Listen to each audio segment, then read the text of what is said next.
A man's eyes snap open inside a sealed pod. He can't breathe. The walls are pressing in on every side, tubes running into his body, and he has no idea where he is or who he is. He tears the tubes out, gasping, and forces his way free.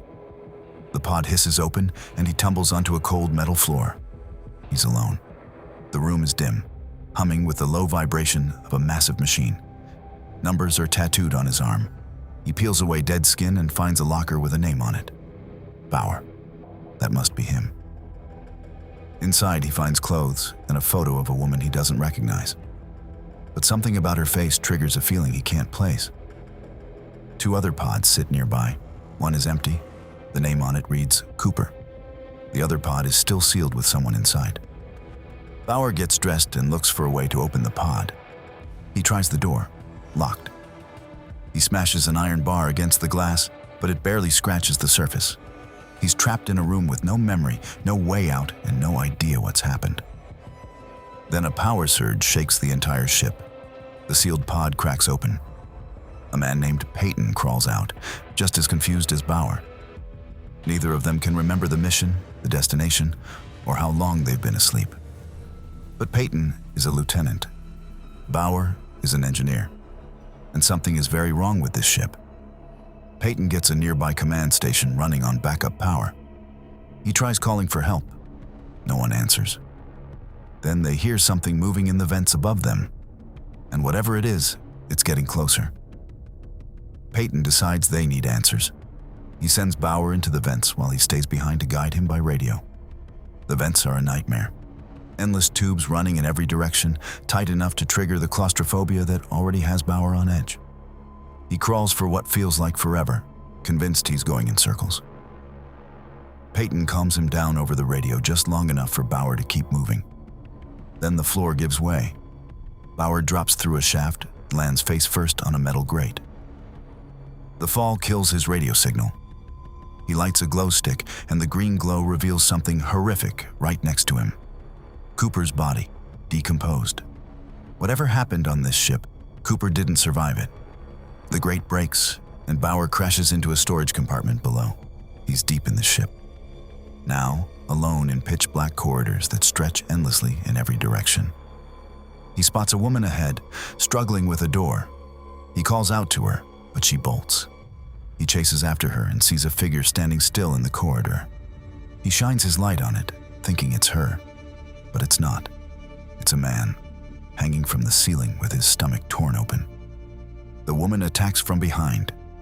She pins Bauer at knife point, takes his supplies, and demands his shoes. She's been surviving alone on this ship for a long time, and she trusts no one. But before she can take anything else, they both freeze. A high-pitched screech echoes through the corridor. Something else is down here with them. The woman vanishes into the dark. Bauer sees blue lights at the end of the hall. The screeching gets louder. The lights are torches, strapped to spears, carried by pale, scarred, armor-wearing creatures that move like predators. They pull the hanging man's body up and devour it. These things are not human. Not anymore. Bauer hides in the storage compartment, barely breathing. One of the creatures tears it open and snatches Cooper's body. After it leaves, Peyton's voice crackles through the radio. Bauer whispers the words that change everything. Something is hunting them on this ship. Their memories start coming back in fragments. Peyton remembers first. There is no rescue. There is no turning back. The ship is called the Elysium, and it wasn't built to haul cargo. The passengers are the cargo. 60,000 people, frozen in hypersleep, on a one-way trip to colonize an Earth-like planet called Tanis. The crew works in shifts, each group waking the next and passing along a briefing. But somewhere along the line, the chain broke.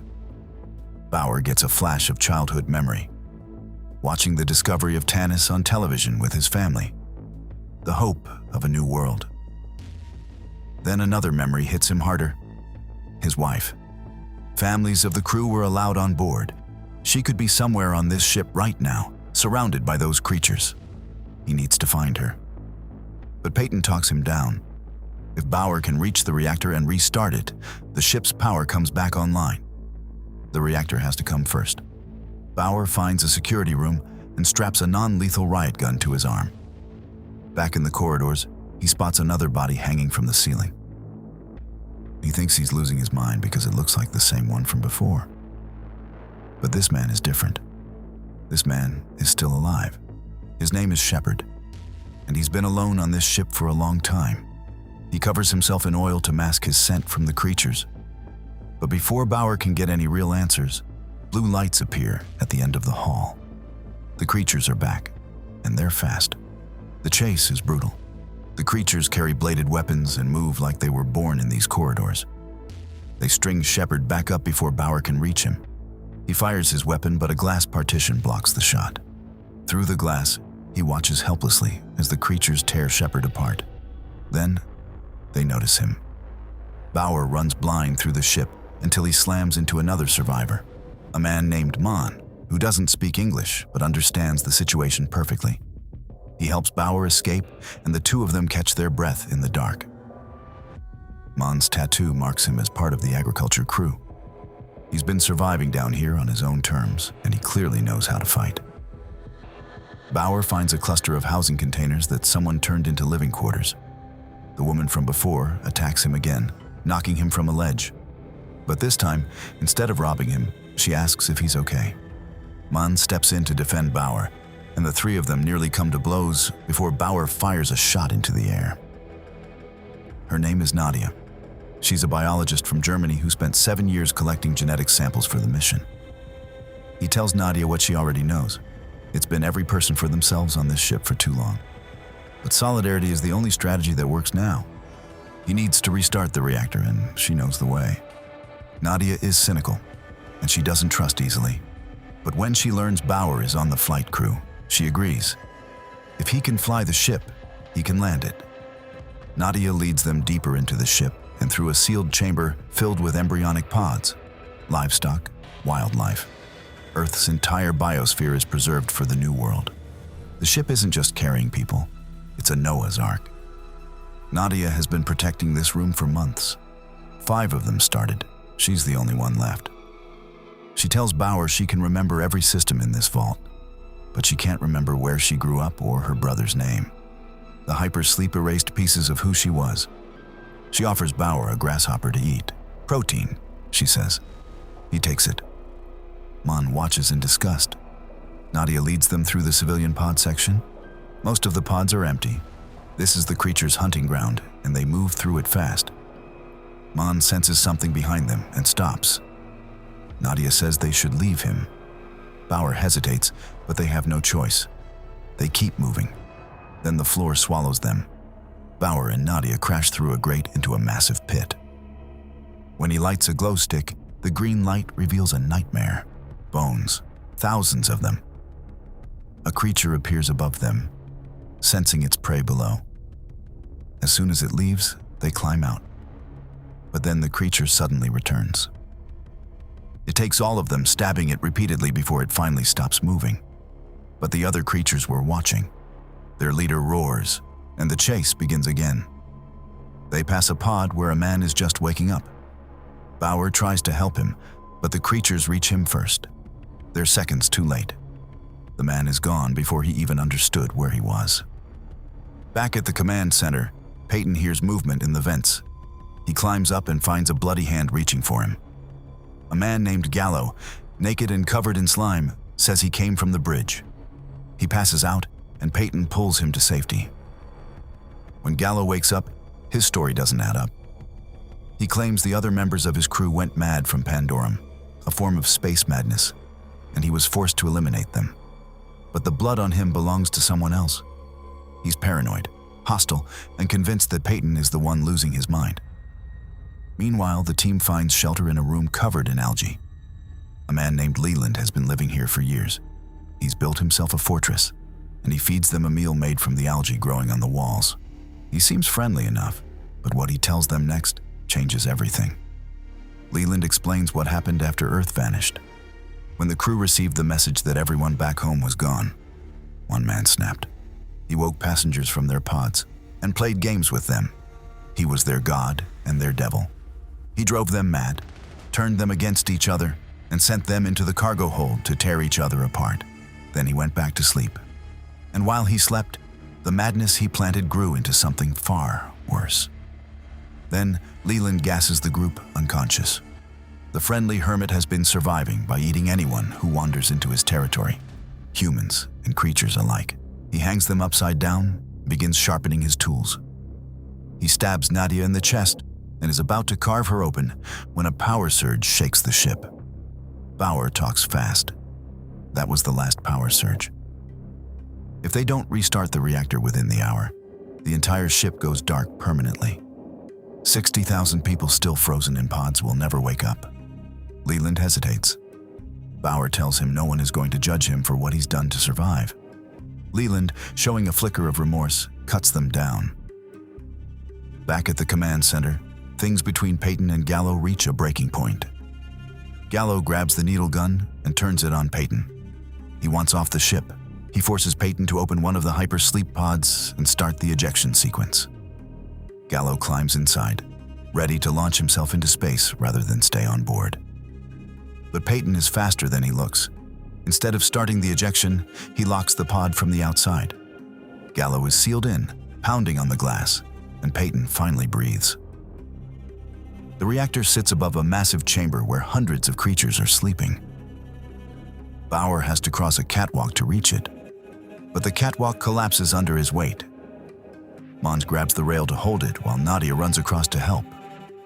But the metal can't hold all of them. Bauer lets himself drop into the sleeping creatures below. He covers himself in their skin and slime to mask his scent. Then he crawls through the mass of sleeping bodies, inches at a time, toward the ladder that leads up to the reactor. One wrong move, and hundreds of them wake up. Leland drops a light, and they all wake up at once. Mon drops the catwalk onto the creatures below, buying Bauer time. Then he leads the horde away from the reactor, making noise to draw them toward him. Bauer climbs the ladder and hits the switch. The reactor roars to life. Power floods through the ship, and the surge eliminates several creatures in its path. Mon fights his way through the ship until he meets the creature's leader face to face. The leader tosses him a weapon. It wants a fair fight, but the fight is anything but fair. The leader pins Mon against the wall and starts to feed. Mon grabs a blade and strikes it in the head over and over until it finally drops. But when he turns around, a young creature is staring at him. Mon lowers his weapon. He can't bring himself to harm a child. The creature doesn't share that hesitation. Back at the command center, Gallo escapes from the pod Peyton locked him in. They fight. And during the struggle, something impossible happens. Their arms merge together, because Gallo and Peyton are the same person. There is no Gallo in the room. Peyton has been talking to himself this entire time. He is Gallo, the original crew member who went mad and destroyed everyone around him. He woke up in Peyton's pod and took his identity, but his fractured mind created a younger version of himself to argue with. Bauer and Nadia reach the bridge with creatures right behind them. They seal the door and find Peyton waiting.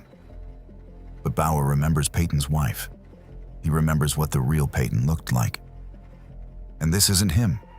This is Gallo, the god and the devil from Leland's story. Gallo doesn't deny it. He says the ship is all he has left. He tells Bauer that human civilization destroyed Earth and that moralistic compassion is a weakness. Life eating life is the natural order. He created the world on this ship on purpose, and he wants Bauer to embrace it. But Bauer isn't listening to the speech. He's looking at the flight log. 923 years. That's how long they've been on this ship. He opens the window shields and sees nothing but darkness. Not space. Water. The Elysium didn't get lost. It arrived. It crash-landed in an ocean on Tanis over 9 centuries ago. They've been sitting on the new world this entire time. The creatures aren't mutated passengers. They're descendants.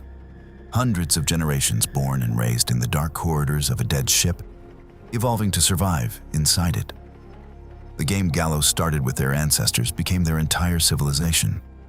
Gallo attacks. Nadia tries to stop him, but her wound slows her down. Bauer starts hallucinating. The Pandorum is taking hold. He sees creatures breaking through the walls. In his panic, he fires his weapon at a compartment and cracks the window. Water presses against the glass, Fish swim past. Nadia screams his name and snaps him back to reality just as the windows shatter. The ocean rushes in. Bauer grabs Nadia and they run. Gallo is swallowed by the flood. The creatures that ruled this ship for centuries are washed away in seconds. Bauer and Nadia fight their way back to his original pod. They climb inside and seal it shut, but water pours in around the edges. Bauer gives Nadia his air mask. She breathes. He doesn't. The pod fills, the ship groans, and everything goes dark. Then the pod breaks the surface. Sunlight, open water, an alien sky. Bauer coughs water and looks at Nadia. He tells her it's safe to wake up now. She smiles. The ship's emergency systems detect the hull breach and trigger the evacuation protocol. One by one, the remaining pods eject from the wreckage and rise to the surface. People start to wake up. Survivors who had no idea they'd been asleep for nearly 1,000 years. Population on Tanis, Year 1, 1,213 humans. If you enjoyed this recap, please hit that like button and subscribe for more. Thanks for watching.